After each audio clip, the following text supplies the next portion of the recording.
Hello everyone, my name is Carrie Walker and welcome to my channel. Or welcome back if you're already subscribed. And if you're not subscribed, what are you doing? Come on, join the family. Anyway, so you guys have been loving my journaling videos and I seriously love making them. So win-win for both of us, all of us. But anyway, I thought I would come at you guys with another journaling video. Woohoo! So a lot of people have been commenting on my journaling videos or DMing me about just a lot of things related to journaling. I know that a lot of people have started journaling recently because of quarantine, and so many people have a lot of time on their hands. And honestly, journaling is just such a great way to pass the time and just in general a thing to do. If you want to know about my experiences with journaling, go check out my journaling explanation video that I made. I basically tell you guys about my story and also show you guys my collection of journals. I have a plethora of journals. I'm definitely addicted. Since a lot of people are starting to journal now, I thought it would be really helpful to make a video dedicated to my like 10 biggest tips on journaling, specifically aimed at beginners. But honestly, these are tips that like anyone can use, even if you've been journaling for your whole life. I actually don't know if these are my biggest tips, but they're definitely up there. It's ranging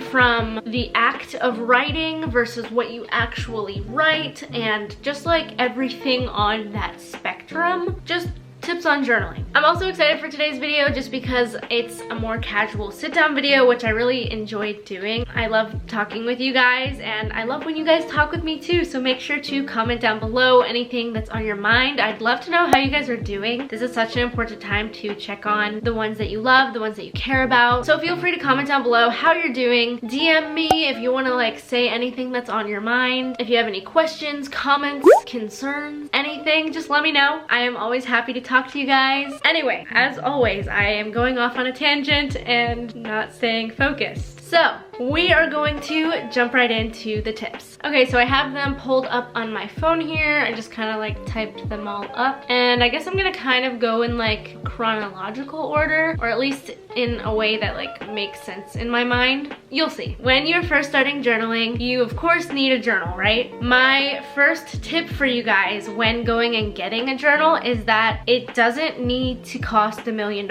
You don't need to go spend your life's salary on a new journal that is super fancy and really like amazing and beautiful. Obviously we want beautiful journals, but you don't need to go buy like a $50 journal. And yes, there are $50 journals out there.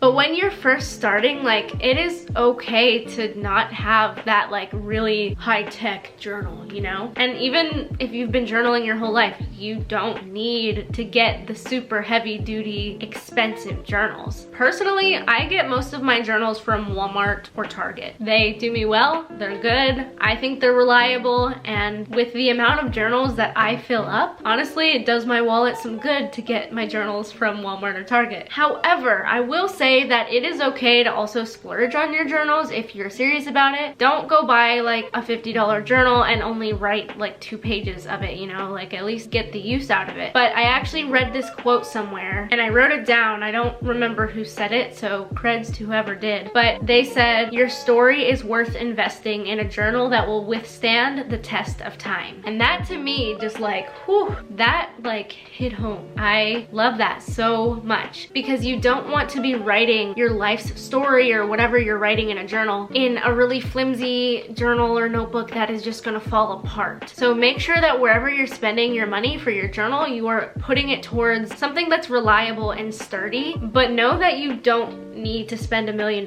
in order to do that. So find the balance, find what works best for you, and don't go like wasting all of your money on all of these journals, especially if you don't know that you're gonna use it or not. Just you do you, you know? Anyway, moving on to tip number 2. So now that you have your journal, you are sitting down, you're ready to, you know, start writing, super excited. Maybe you have all these ideas in your mind, and then you realize, hey, I need something to write with. You go over to whatever you have to write and you grab a pencil. Stop right there. You're doing it wrong. I'm sorry, I just do not write in pencil, please. I am all for you do you, do what you want. So if you really want to write in pencil, you can. But like going back to the like withstanding the test of time, pencil does not do it. It doesn't do that, okay? Like it just doesn't. Pencil fades, it smudges, it gets like on the rest of the pages. I don't know if you've ever like seen how like pencil like transfers from page to page. It like just, I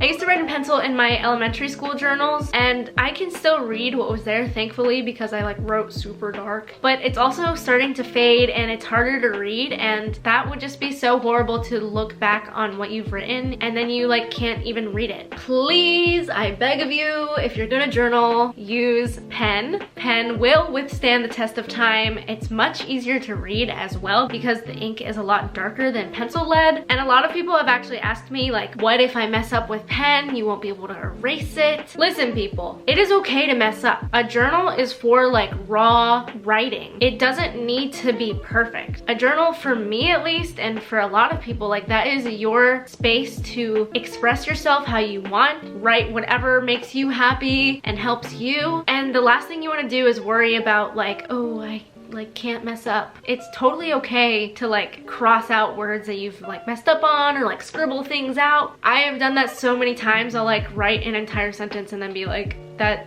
made no sense. Don't get me wrong, it is so satisfying to see a page full of just like perfect writing, but don't put so much pressure on yourself to like make your pages perfect. Spelling errors and mistakes are totally normal and okay, and honestly it gives like your journal a little bit more flavor, if you will. So like just cross it out, no big deal, it's fine. But moral of the story, write in pen. So now you have a journal, now you have your pen, you're ready and you open up your journal, you look at the first page and you're like, what in the world am I gonna write about? It's the first page of a journal, it has to be mind-blowing, it has to be earth-shattering and amazing, right? No, it doesn't. I've gotten quite a few messages of people being like, how do you start a journal? Which, unless you like have sat down and started a journal yourself, you probably won't understand like that feeling of how pressuring it can be to first start a journal. And like I've filled how many journals? Like 15, 16 journals, and I still don't know how to properly start a journal. There's no like magic equation or anything. I wish there was, because honestly like it can be pressuring. Like you just start off and say hey, or like jump right into a story or something, or like draw a picture. Like there's so many things you could do. So my tip for that, what tip are we on? 3? Yeah. Tip 3 is that if you feel so pressured on starting a journal and you have no idea what you could possibly write or do on the first page, flip it over and start on the second page. Easy as that. That way you won't have to like open it up and feel like you have to write this like amazing, beautiful, life-changing something or another, and you'll just be able to like flip it over and like it's just so much less pressuring. Page 2, easy. No worries there, like so little pressure. Writing on the first page, to me, I love to do that, but like I know a lot of people that have actually like just skipped the first page because that, you know, again, just like makes it a lot less pressuring. So try it out, maybe do what's best for you. I support you 100%. Okay, now, so where are we in our story? You're sitting down, you've got your journal, you're writing with a pen, you've flipped the page, everything is great. But before you start writing, date your journal entry. That is my tip number 5. I lied. Number 4, date your journal entries. Always, always, always, always put the date on the top of your entry. Someone told me that they didn't write the date on their journal entries because they only write when something significant in their life happens and they just remember the date, which I don't know. Writing the date, I feel like, is just so important, because what happens like 50 years from now when you think you would remember the date and then you don't? Or like maybe you'll remember the like month and the day, but you can't remember which year it happened. It just makes it messy and confusing. And like I know that I eventually want to pass my journals down to future family members after I pass away, and even though I might know the date that I wrote, they wouldn't know it. So like writing the date in the long run can help give context to someone else if they're reading your journals, if that's your thing, if you want to pass them down or sell them on eBay or whatever you want to do. Which actually someone like suggested that I sell my journals on eBay, and I'm like, No, sorry. Never in 1,000 years am I planning on selling my journals to eBay. They're near and dear to my heart, and they are either being buried with me or I'm gonna give it to like a future daughter or granddaughter or son or something. I don't know. Anyway, dating your journal entries is super important. I once actually had a teacher who he told us to date your notes because you probably won't have one on Friday night.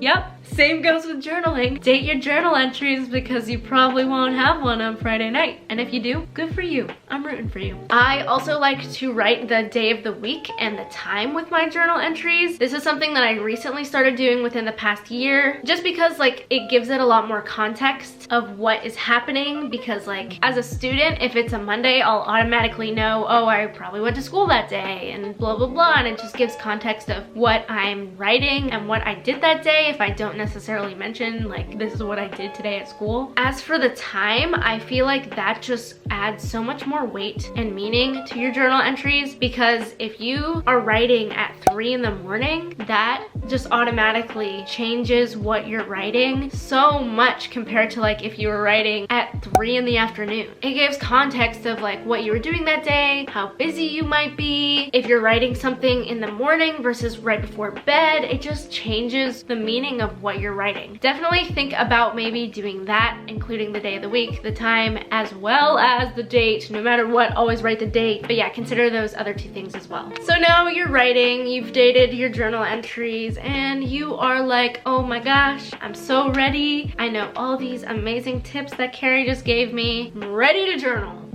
But are you? Are you really? Yes, yes you are. But something that is very important to talk about is your handwriting. Now, handwriting can be a touchy subject. Not really, but yeah. Some people have beautiful handwriting that is literally like straight out of a printer, like it looks like it was typed. Other people have handwriting that looks like chicken scratch, just being honest here. And that's okay. So my tip, I guess, with this would be that your handwriting doesn't need to look perfect. Like you don't need to be like making sure that every single letter is so perfectly sculpted and crafted to perfection. Obviously having nice handwriting is great, but like don't always like put pressure on yourself to have perfect handwriting in your entries. The differences of how your handwriting can like change throughout a day, week, month, based off of like how you're feeling when you're writing is so important. So like sometimes I've written when I'm really, really mad and angry, and you can just see like my handwriting is sharper, and sometimes it like gets bigger. And one time I even like tore the paper a little because I was like writing so furiously. But then like other times when I'm like really sad and I'm writing, my handwriting gets small and it's like droopy and kind of like deflated almost. And then like when I'm really happy and I'm writing, my handwriting will like run together and be like really quick and fast, and you can tell that I was just like writing in the heat of the moment of all of that excitement. And just like seeing how your handwriting can change even if it's not perfect, I feel like just gives your writing so much more importance and meaning. So like don't always try to strive for perfect handwriting. Let your emotions influence the way that you write, as well as how you write it. So in some, it's okay if your handwriting isn't perfect, but like also try to be mindful of making it legible, but don't stress over having it literally like dress right dress. It's okay. Just try and make it legible. That is the goal. Tip number 6 is to not make yourself the hero. This is something that I have actually thought about quite a bit with journaling. I feel like when people sit down to journal and they like talk about their life or recount on different things that have happened, it is really easy to write about yourself as the higher person or the person who did the right thing, and just like focus on all of the good things that you've done or making yourself sound like the hero. You know, I definitely encourage you to write about the good things in your life and the times that you were proud of yourself for doing things, but don't always try and make yourself sound good. Don't paint this picture of yourself as like this perfect human being who always does the right thing, because in reality we all have our flaws. We all do things that we regret, and so just don't be afraid to write honestly. If you made a mistake, don't try and cover it up in your writing. Be honest with your journal and to yourself, and maybe like write about that mistake. Write about how you messed up or how you regretted saying something to someone. But do you know what I mean? Like just don't always try try to make yourself seem like the good guy, because no one is perfect. We are all flawed in incredible ways, and I just think that you should embrace those flaws and imperfections and write them down. Don't be afraid to be honest with your journal and with yourself. Does that make sense? I hope that made sense. Hey guys, so I'm editing the video right now, and I just wanted to add that I think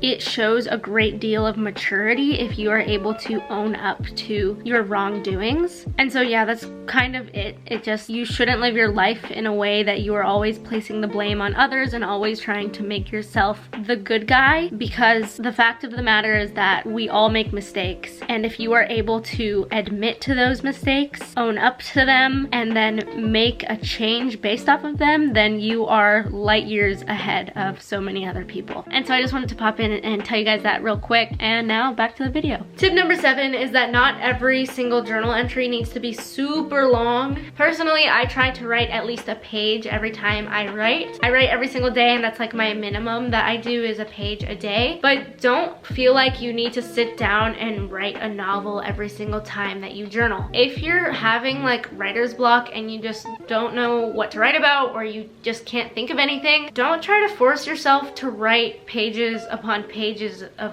words, because that's just no fun. Sometimes short and sweet is what does it, and that has a big enough impact in itself. Honestly, some of my shorter journal entries are some of my more like thoughtful ones. Not always, but sometimes. But just, you know, don't feel like you need to write a million pages every single time you journal. I think honestly, if I wrote 10 pages a day, I would like just hate writing. It would just get so old. I would feel like I was doing it non-stop, and just, I don't know, I feel like it would lose its magic a little bit. So find that happy balance for you. Write however much or little that you want, because there are no limits. And because there are no limits, make sure to make it fun for you. That is my 8th tip. There are no limits, there are no rules, so do what you want with it. It shouldn't be a chore. Journaling shouldn't be like, ugh, I have to sit down and write now. Oh my gosh. Like, no, it should be something that you enjoy to do. It can be a de-stressor, something to help you relax, maybe to help remind you of the things that you're grateful for, or just to like get words out of your mind and on paper. Just make sure to make it fun. There are so many different ways that you can journal and different kinds of journals. I actually made a video on different journals that you can keep, and I still am planning on doing a part 2 to that video, so stay tuned for that. But yeah, write what you want. No one is judging you. Your journal will never judge you. So write what you want, have fun with it, and just remember that there's no rules. And so my 9th tip is kind of building directly off of that, and that is just to make it yours. There's no right way to journal, so feel free to like add your personal touch to it, your own little personal flair, some pizzazz. You can do whatever you want with your journal. My journal is a daily journal, but I also mix in like some bullet journaling things in there. I draw and doodle and tape things in. So like maybe if you're really good at drawing things, you could like add some sketches in there. Or if bullet journaling is your thing, you can totally add some spreads in your journal. If you're good at like scrapbooking and making collages or something like that, like you could add that in there. You could add colors and fun things and pictures. Just like make it yours. Do what you want with it. And again, like going back to tip number 8, have fun. And then my last tip,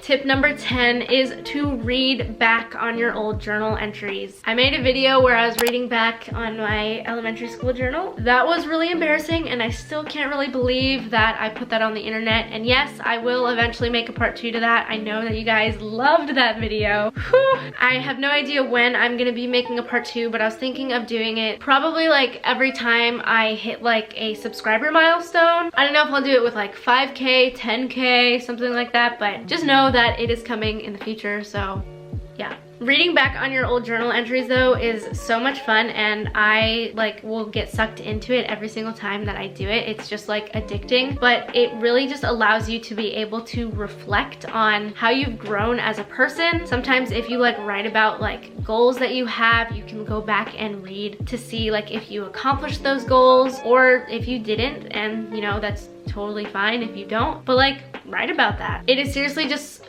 the coolest thing to be able to look back at like my journal entries from like 1st grade to now as a graduated senior in high school, and be able to see like how my handwriting has changed, the things that I wrote about, and just like my mindset on the world, how that has all changed. And it's just like really incredible to be able to reflect back on that. But like, even if you haven't been journaling for years, go back and read what you wrote yesterday or the day before that or a week ago or a month ago. It's just really cool to be able to reread the experiences that you've had and just the things that you wrote about. So that concludes all of the 10 tips that I had for you guys. I really hope that you guys enjoyed today's video, and if you did, make sure to give it a big thumbs up, and also subscribe to my channel for more journaling videos, as well as future college videos, fun things, lifestyle, fitness, health. I make it all, people. Again, let me know how you're doing in the comments down below, or DM me on Instagram. We can have a conversation with you and me, or with each other. Just like get the conversations going. I hope you all are doing well. I love each and every one of you, and have a great day, you guys, and I will see you all in my next video. Bye, guys.